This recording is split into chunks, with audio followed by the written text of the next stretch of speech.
of trying to find the response with just a few minutes left? I mean, it's a great strike, and that's the way the game can go sometimes, right? Like a little bit of magic from them. It can be all the difference, and we didn't do enough.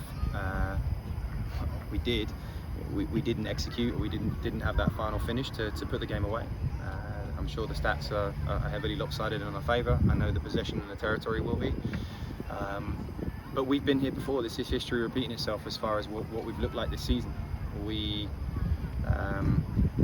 give up too many cheap goals. It's the truth, and we don't take enough of our chances. And that part's really hard because it's execution, it's mentality, it's taking pride in those moments when we train them, when we practice them.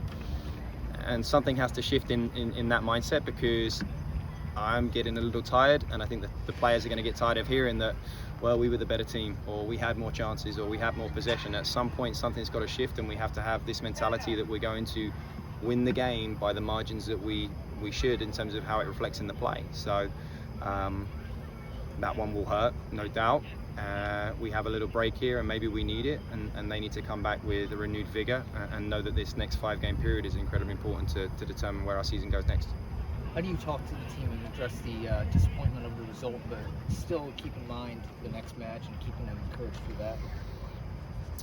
As I said, they've had a message like this after the Penn State game. They've had a slightly similar message, if you like, in Robert Morris. It was a component of our season last year. As well as we did last year, we didn't put teams away to the level that we should. Sometimes it ended in a draw, and sometimes the defensive group bailed us out, and we kept clean sheets. And for whatever reason this year, we are having some mental errors that are leading to some goals, just like the first one, just like the one against American on Tuesday, just like the ones against Penn State. And that's really, really hard to coach, because those are choices. Those are technical shortcomings at times that are uncharacteristic of the quality of those players. So it's tough, but it needs to burn, and it needs to stay with us for the rest of the season to make sure it doesn't happen again. How much of that do you think is missing Kevin Morris? I mean, every player is capable of making mistakes, and we made them last year as well. Perhaps we didn't always get punished, or as I said, perhaps we'd sometimes done enough in the game to win.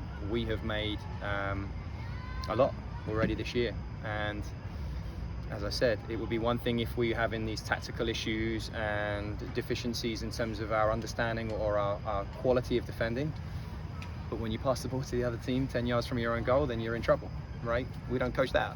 So listen, those are the realities of some of what we've had to face this year, and that's why the nature and the manner in which we've lost is even more difficult to swallow, because we again don't believe that Yale is a better team than us, just like we don't believe that Penn State is.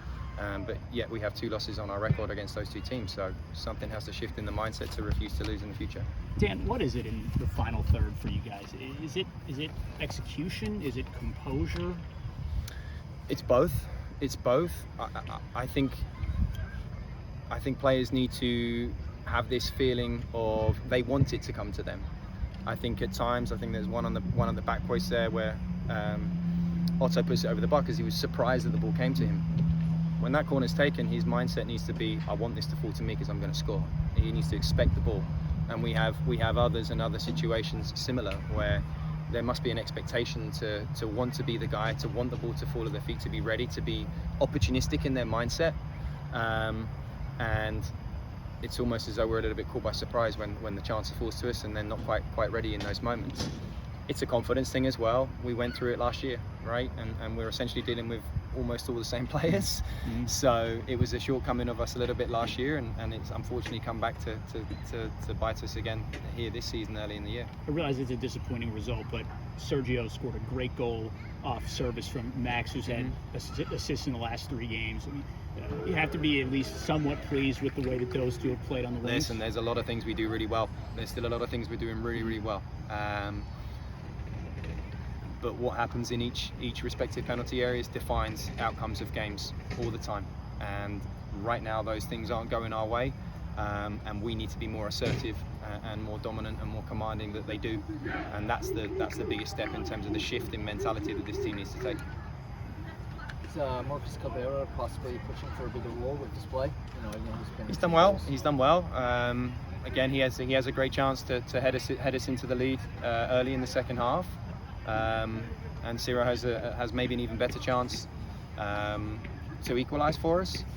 So yeah, if we were struggling to make chances and struggling to create anything, I'd be really concerned, okay, about the quality of what we have. But we're not. We've got to get over that final hump of actually sticking it in the back of the net and do it with a far greater frequency. We can concede the goals we've conceded, and we still could have beat Penn State and still could have beat Yale today. It could have been 4-2, 5-2 today. But yeah, that's the nature of the game, and it continues to teach us some pretty cool lessons. And as I said, we want to get to a point where I don't have to keep talking about how cool the game can be.